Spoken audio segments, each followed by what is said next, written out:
Well, the start of President Trump's crackdown on left-wing groups could begin right here in Portland, Oregon, the birthplace of Antifa. The president calling Antifa professional agitators, and Antifa and other left-wing activists have rallied outside of this ICE facility here every night and clash with federal agents. Some of those protests even turning violent.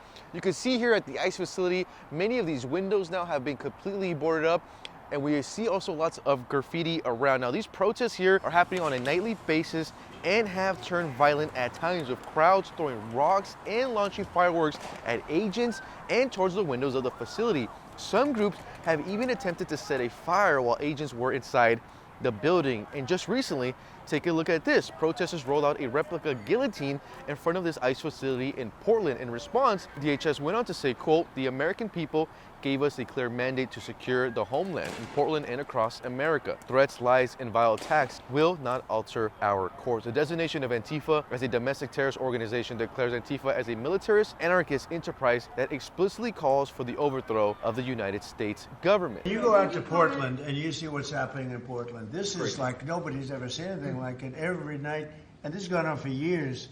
They just burned the place down. These are professional agitators. Right. These are bad people, and they're paid a lot of money by rich people, some of whom we know. On Tuesday, Antifa put out this flyer obtained by News Nation calling for activists to gather at the Eugene Federal Building, where authorities made 3 arrests Tuesday night during the civil unrest. That flyer did read, quote, "Portland solidarity with Eugene. We are everywhere. Squad up, make travel plans, bring PPE, and your unhitched Portland energy." Antifa targeting federal and ICE buildings comes as DHS is announcing that the agency will immediately increase security at ICE facilities across the country in light of the recent shooting at the Dallas ICE facility, adding that ICE officers are facing more than a 1,000% increase in assaults. Here in Portland, Antifa only target federal agents, but also journalists who attempt to cover the group's violence and tactics during protests.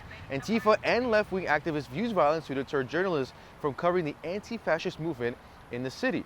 I spoke with Andy No, senior editor at the Pulse Millennial and author of Unmasked: Inside Antifa's Radical Plan to Destroy Democracy. The video you're looking at here, No was actually brutally assaulted by Antifa activists while reporting in the city of Portland. No says he was nearly choked out. Chased me down, tackled me to the concrete. That caused my ligament in one of my legs to tear. I was drenched in blood.